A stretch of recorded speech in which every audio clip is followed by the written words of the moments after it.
you know what to do. So we talked about making the fist and stances. So this time we're actually going to talk about how we actually throw the strikes.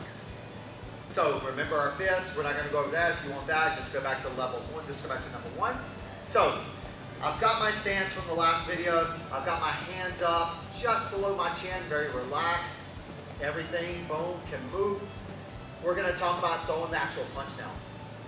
We're going to start with the lead hand. Now our lead hand, the names aren't important, but this is a jab, this is a cross. So our lead hand, we can call it a 1 and a 2. Those are very simple.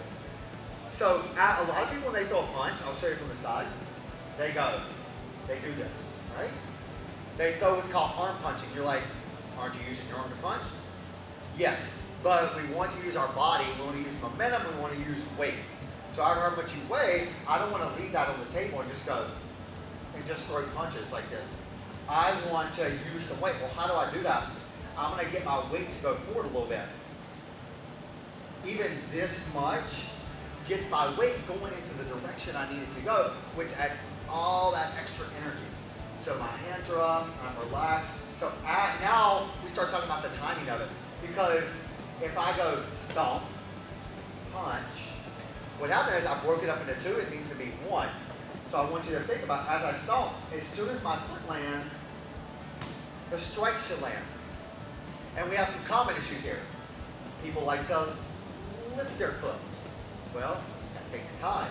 So it's imagine you have a piece of paper under your foot and you just go over the piece of paper. That's all I need, just to go over that piece of paper. So I've got my hands up. Remember, my chin is still tucked. I'm going to stomp. Now, how far do you go out? I would say another foot length, right? So let's say this red line here is my foot length. If I go here to there, notice my back foot stayed. Why? Because I need to maybe come back. So as I throw the strike, I want to come back to that spot. Another common mistake when we go back, people bring their feet back together. Because we haven't practiced the stance enough. We feel like this is what we need to do. Well, we have no movement now. So I want to make sure, that's why we went over keeping our feet separated properly. So I'm going to take my step, now watch my timing. Right? Tap. As soon as the foot lands, the strike lands. Same thing with the reverse. If I just throw the reverse or the 2, boom. Notice my back heel when I do this. Watch this leg.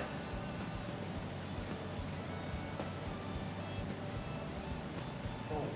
And we can talk next time about the protection of the hands and where our hands are supposed to be because we just don't want to drop. We can talk about that next time. So I've got my distance. I'm going to face the camera now. So watch my body. And there's different kinds. Right now, this is a very basic fighting stance. My body is straight ahead. There's not a lot to think about. We have other fighting stances where we turn sideways here, and we can bounce and move around. That's not important right now. We need to be stable. So as I take my step, I go out, and now watch. As I've gone out, I don't need to stomp again. I've used this kinetic chain, and I'm pushing up my back foot. 1, 2. Notice everything's staying in tight. So, awesome guys, thank you so much. We'll see you next time for number 3.